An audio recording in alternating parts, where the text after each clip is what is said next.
Pourquoi nous envahissons le conseil d'administration du Presse? Depuis des années, les gouvernements successifs, de gauche comme de droite, conformément aux directives européennes, s'acharnent à saboter l'université publique. L'actuel ministère de l'Enseignement supérieur et de la Recherche, dirigé par Madame Geneviève Fioraso, confirme à son tour cette tendance avec sa loi votée en catimini durant l'été. Crions plus fort pour que personne ne nous ignore. Crions plus fort pour que personne ne nous ignore. Les budgets des universités sont en chute libre. Une vingtaine d'universités sont d'ores et déjà en déficit. À Montpellier et à Agen, par manque de moyens et donc de place, on en arrive à recruter les étudiants par tirage au sort. 1500 postes d'enseignants dont le supérieur sont gelés pour l'année 2013-2014. Les nouvelles plateformes d'enseignement numérique laissent d'ailleurs présager le remplacement progressif de certains enseignements par des conférences Internet. Dans toutes les universités, on restreint le nombre de TD, les possibilités de redoublement. On durcit les critères d'assiduité pour pousser dehors les étudiants salariés et de façon générale les étudiants les moins prometteurs, les moins rentables.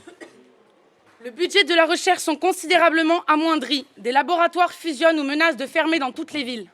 Les organes pilotes de cette destruction du service public, ce sont les presses, les pôles de recherche d'enseignement supérieur, composés de présidents d'universités et de représentants privés comme publics.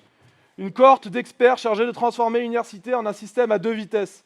D'un côté, les enseignements de qualité indexés sur une recherche massivement subventionnée, car correspondant aux stratégies économiques locales. De l'autre, des centres de formation continue au rabais, dans lesquels on viendra suivre des formations à court terme pour des jobs sans lendemain.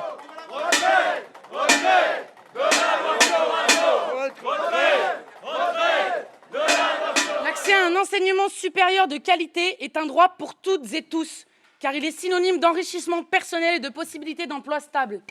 L'existence d'une recherche publique et indépendante non soumise à des impératifs de rendement est un impératif démocratique, car elle rend concrète et possible la controverse d'opinion. Nous considérons que liquider la formation de toute une partie de la jeunesse est un aveu de capitulation de la classe politique face aux puissances de l'argent. Ces attaques actent la précarisation de la population, tant au niveau salarial, culturel que social. Elles condamnent l'avenir du pays. Nous appelons les membres du Presse à assumer leurs responsabilités politiques, en condamnant ces politiques d'austérité. Nous appelons tous les étudiants et toutes les étudiantes et personnels à nous rejoindre en assemblée générale pour s'organiser contre la casse de l'enseignement supérieur, le comité de mobilisation. Je pense que vous avez obtenu ce que vous voulez. Maintenant, on va bien fermer la salle. Vous continuez dehors si vous voulez bien.